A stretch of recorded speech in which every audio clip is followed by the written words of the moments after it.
노아 홍수도 우리 시대에 아주 확실한 사실로 드러나는데요.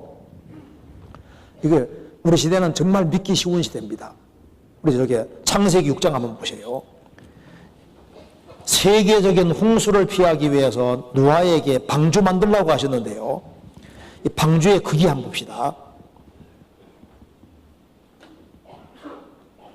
6장 14절 보시겠습니다.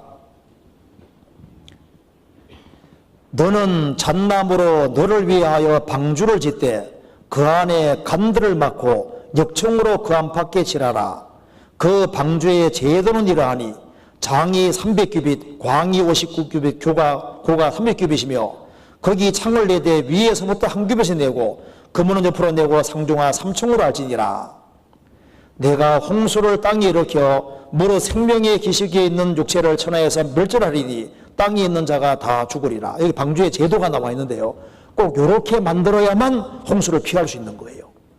1규빗이 46.5cm 정도 되니까 계산을 하면은 길이가 대략 한 137m, 138m 되고 넓이가 23m, 높이가 14m 되는 배가 되는 겁니다. 그런데 이렇게 만들어야만 홍수를 피할 수 있다는 게 밝혀지잖아요.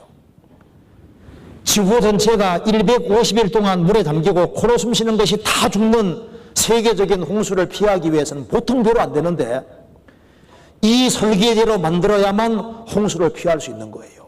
잠깐 볼까요? 여기에 자, 이 노아 방주가 대홍수를 정말 견딜 수 있었을까? 방주의 크기가 나와 있는데요. 이 성경 크기대로 실험을 해보니까 축구장 골대 길이보다 긴데요.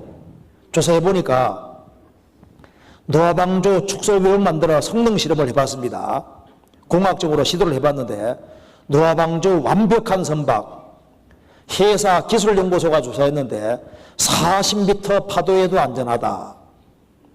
첨단 조성기술보다 우수하다. 그러니까 이 설계도를 하나님이 내려주신 거예요. 방주의 안정성은 배 만드는 전문가들도 인정. 43m 파도도 끄떡없다. 지구상에 제일 높은 파도가 30m까지 있었는데요. 40m 파도가 쳐도 방주는 전복이 안 되는 거예요. 그럼 여기 실험한 거 봅시다. 길이 300큐빗, 넓이 50큐빗, 그리고 높이 30큐빗, 큐빗은 약 13인치입니다. 방주 모형을 해양연구소로 가져가 방주가 바다에서 일반적으로 볼 수 있는 거친 파도에 부딪혔을 때 파도와 그 수압으로 인한 압박을 어떻게 처리하는지를 살펴봤습니다. 방주는 내항성이 뛰어날 뿐 아니라 대단히 안전했습니다. 다음엔 실험 탱크의 파도를 2배로 강하게 해 실제 200피트의 파도와 맞먹게 했습니다. 200피트는 60m가 넘습니다. 다시 한번 방주는 내항성이 뛰어나며 대단히 안전했습니다. 위로 뛰려는 부력과 가라앉으려는 중력, 그리고 파도의 힘든 균형을 이루어 방주는 기울어지더라도 스스로 일어날 수 있는 거죠. 경사 90도까지 어디서나요? 다시 말하면 0도에서 90도 사이 어디서나요? 물에 뜨는 힘이 대단해서 곧 제자리를 찾아 일어나는 겁니다. 배가 뒤집어질 가능성은 없습니다. 방주는 매우 안전한 외항선이었던 것 같습니다. 제가 이제 전도 집회를 이렇게 좀 다니다 보니까요. 세계적으로 이곳저곳 다니다 보니까 정말 실감 나는 것이 하나 있습니다. 그것이 뭐냐면은 지구 전체가 물에 잠겼다는 사실입니다. 지구 전체가. 성경에는 노아 홍수 때 하나님이 지구 전체 40일 밤낮으로 비가 오게 해서 지구 전체가 물에 잠겼다고 말하고 있는데요. 오늘 학자들이 밝히는 것이 있습니다. 이 지구가 거의 다 해성층이다. 물속에 들어가다 나온 것이 분명하다는 걸 밝혀내는 겁니다. 창세기 7장을 한번 보세요. 7장 16절을 보시겠습니다. 들어간 것들은 모든 것의 암소라. 하나님이 그에게 명하신 대로 들어가매 여호와께서 그를 닫아 넣으시니라.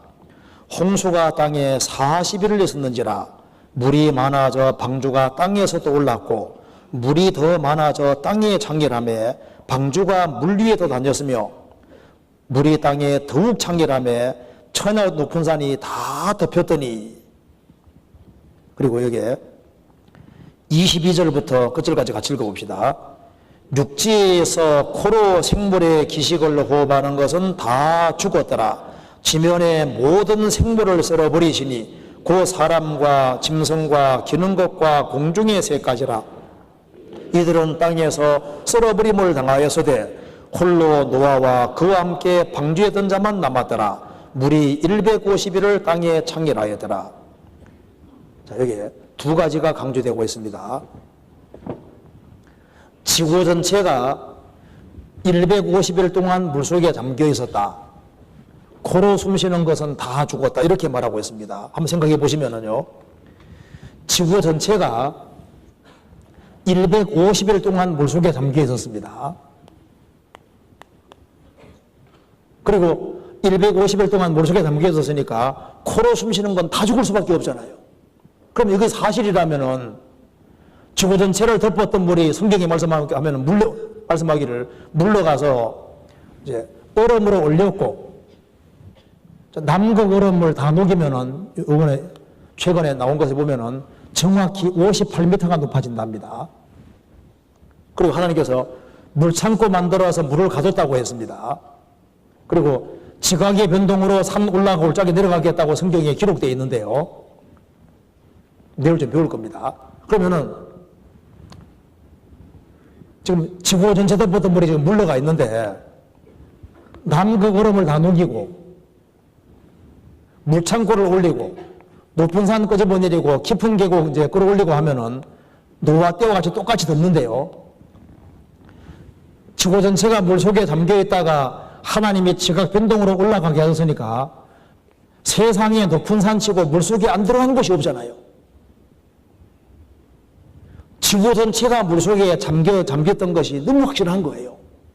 제가 이제 전도 집회 하러 이제 이렇게 이곳저곳 다니다 보니까 이 지구 전체 어디든지 물 속에 안 들어간 곳이 없는 거예요. 제가 여기 독일에도 가보니까 독일에도 땅속 400m 깊은 곳에서 막 소금물이 나오는 데가 있습니다. 그리고 중국에는 정점이라고 해서 소금물 나오는 데가 굉장히 많잖아요. 그리고 제가 이번에 멕시코 갔을 때 떼우아칸 거기 가니까 2000m 높은 곳인데 거기에서 소금물이 나오는데 그걸 가지고 염전하는 것도 봤습니다. 지구 어디든지 물속에 다 들어갔던 거예요. 제가 몇 군데만 잠깐 보여드릴까요? 이거 잠깐 볼까요? 자, 이거 한번 봅시다. 지구 전체가 물속에 잠긴 것이 사실인데요. 제가 몇 군데만 잠깐 보여드리겠습니다. 먼저 이게 멕시코의 떼우아칸 제가 다녀왔는데요. 이것이 시어머니 의자랍니다. 그 시어머니를, 그러니까 여기도 고부간의 갈등이 있는 것 같아요. 자, 그런데 여기에 2000m 높은 곳인데요. 여기에는 조교화석 이런 것이 나옵니다. 선인장이 많다고 해서 이제 우리가 구경 갔는데요. 여기에 가면은 이제 요거 죽을 수 있다고, 조교화석 이런 거 죽을 수 있다고 이렇게 광고까지 나와 있는데요. 이제 여기에 이 지역에서 나오는 화석입니다. 이런 거 보면 이게 바닷물 속에 있었던 것이 맞잖아요. 그리고 여기 염전이 있다고 해서 우리가 갔었습니다. 여기가 염전인데요. 2000m 높은 곳입니다. 완전 내륙인데요.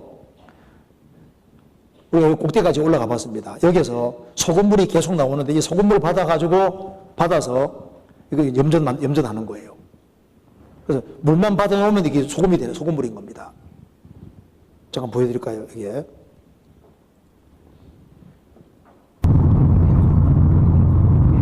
제가 잘못 옆으로 찍어야 되는데 이렇게 찍어가지고.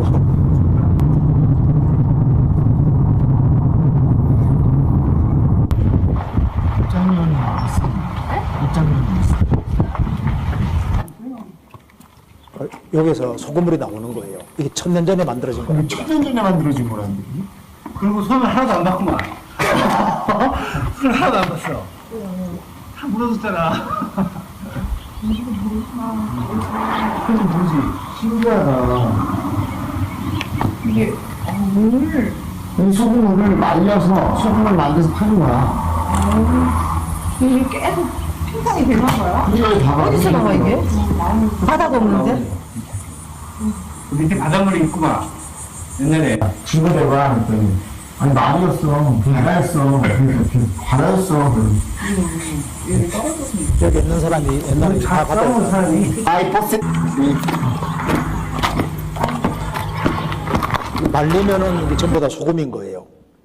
그리고 중국에는 정려멸에서 소금 나오는 데가 아주 많습니다. 한번 잠깐 볼까요? 여기에 중국 한번 잠깐 봅시다.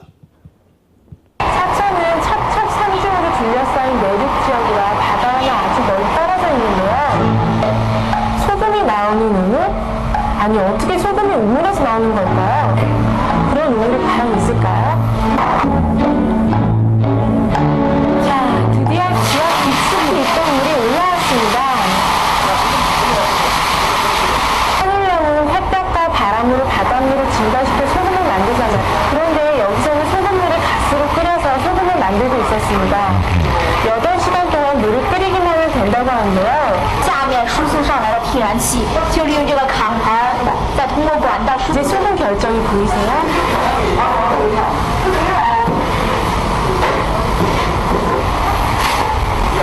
여덟 시간 동안 끓이고 나면 이제 소금을 타서 담궈내면 됩니다. 만져보니까 아직 뜨거운데요. 잠시 식혀야 한다고 하네요. 완전히 식고 나면 저런 소금 덩어리가 되는데요. 이곳에서는 하루에 무려 50톤의 소금이 생산된다고 합니다. 네, 왜 이런 것이 나올까요? 지구 전체가 그렇습니다. 여기에 또 티베트 지방도 한번 봐봐요. 티베트 동부 이엔진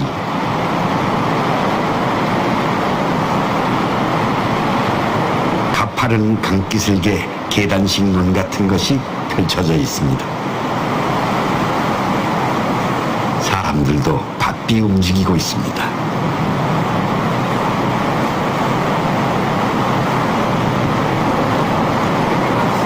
무엇을 하는 곳일까요?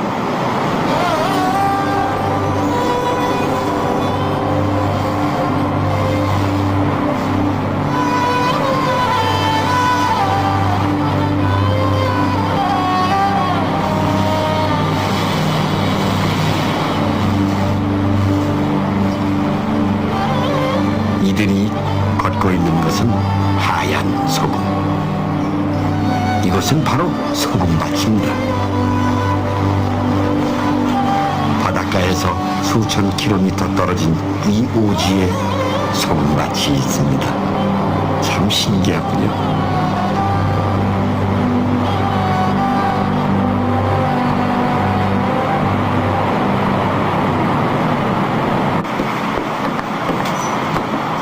어떻게 첩첩산중 협곡에서 소금을 만들 수 있을까요?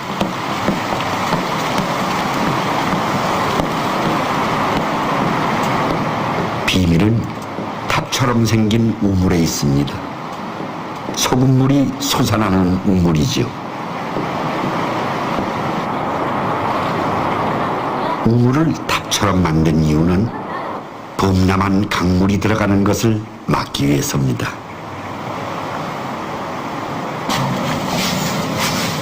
하이엔징의 소금 우물은 모두 10개. 이곳의 지명 이엔징도 소금 우물, 염정의 중국말입니다. 우물의 수위가 낮아질 때면 여인들은 좁고 가파른 사다리를 타고 10여 미터나 내려가야 합니다.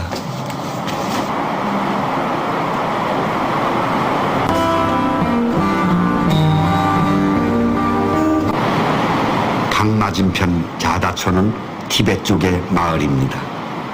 이곳에는 하이엔징에 500여 개보다 많은 1700개의 염전이 있습니다.